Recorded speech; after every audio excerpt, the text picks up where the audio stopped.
Buenos días, licenciado. Mi nombre es Adriano González Oro y le voy a dar como una explicación de los tipos de fórmulas y cosas que utilizamos en estas clases utilizando Excel.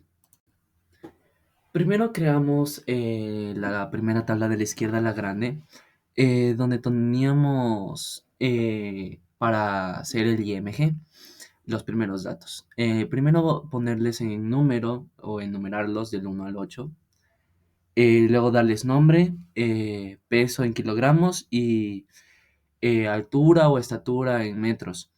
Estos tres datos los puedes poner a tu gusto, porque con las operaciones que vamos a hacer en las siguientes nos van a dar los resultados que necesitamos dependiendo de los datos que tengas. Bueno, para encontrar el IMG necesitábamos dividir el peso en kilogramos por la estatura elevado al cuadrado. Y aquí utilizamos una fórmula que sería igual, seleccionas la casilla donde tienes el peso, que en este caso, en este ejemplo teníamos el 7, dividido y entre paréntesis de 7, que es la estatura, elevado al cuadrado o elevado al 2. Y al darle a resolver te daba, como estás viendo aquí, respuesto el IMG.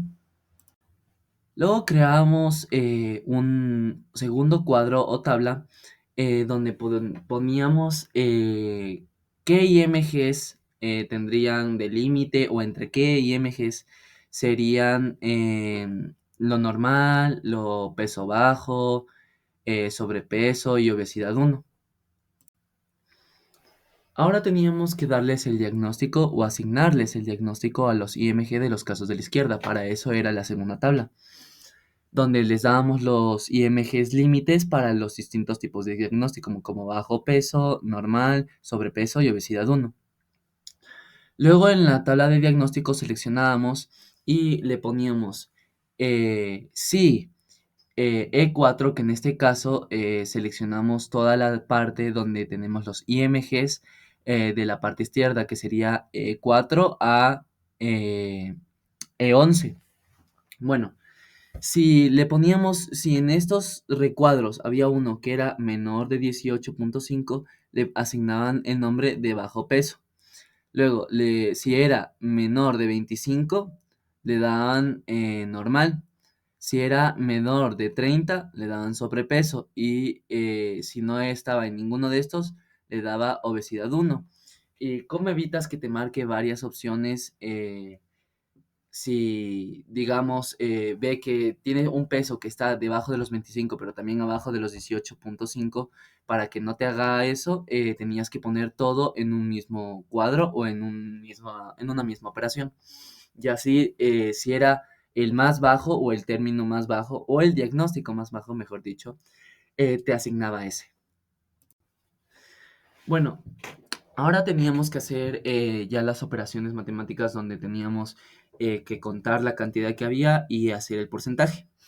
En este caso, para contar si cuántos tenías, tenías que poner la operación que podemos ver en pantalla, que era igual contar si, y ponías las casillas donde ya estaban puestos los diagnósticos en el cuadro grande de la izquierda, que sería F4 a F11 y le ponías bajo peso y ahí contaba en números cuántos bajo peso había. Luego tenías que seleccionar la segunda casilla que era de normal y hacer la misma operación pero poniéndole en vez de bajo peso normal y así sucesivamente.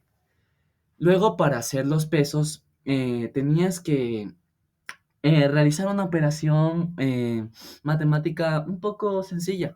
Tenías que seleccionar la casilla, darle a K4, que en mi caso es el donde tenemos ya contados cuántos de estos teníamos, y N4, que es la mayor cantidad que teníamos, que yo N4 lo hice con la operación que vemos ahí, que era contar cuántos había de B4 a B11, es decir, contar los nombres que había, o también podíamos usar la casilla A11 donde ya estaba el 8.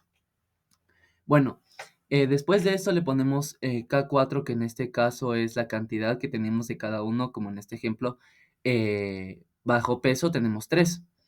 y lo dividíamos por n4, que en este caso es el 8, y nos daba un resultado completamente distinto, donde nos daba un montón de decimales dependiendo de 3 dividido para 8.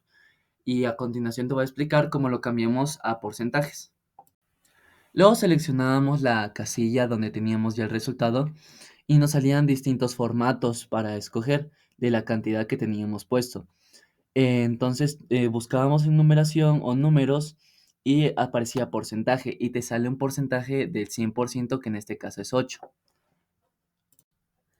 Después de realizar el porcentaje tendríamos que seleccionar la casilla de diagnóstico del cuadro pequeño donde tenemos los porcentajes y seleccionar los porcentajes para realizar el gráfico. Luego, después de tenerlo seleccionado, seleccionas en la parte de arriba gráfico y seleccionas, dependiendo de las opciones que te dé, qué tipo de gráfico quieres, porque tenemos gráficos interactivos, gráficos sin movimiento, entonces seleccionas el de tu preferencia.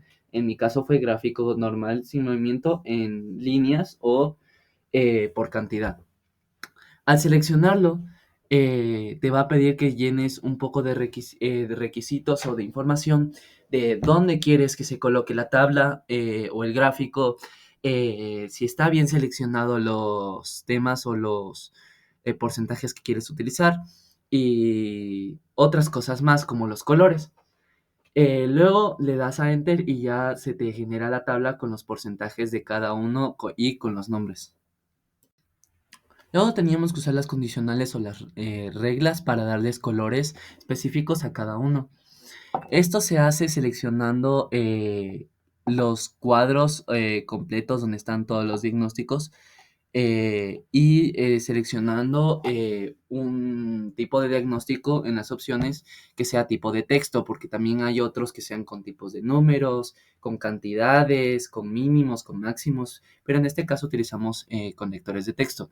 Le escribes qué texto quieres y luego te da para escoger si ya quieres poner un color predeterminado o darle un borde predeterminado, porque también puedes cambiar los bordes en vez de los colores. Pero yo le puse una función personalizada, donde le asigné a cada palabra un color, que en este caso sería bajo peso, le puse celeste, normal le puse verde claro, el sobrepeso le puse naranja y obesidad 1 lo puse de color rojo. Bueno, estas han sido las funciones o los procesos que hemos utilizado en Excel en estas semanas de clases, donde hemos utilizado el sí, el o, el y, el más, o sea, suma, resta, multiplicación, división, donde nos enseñaron también que siempre tiene que haber un igual en cada operación y otras cosas más, pero eso es lo básico. Gracias por prestar atención. Hasta luego.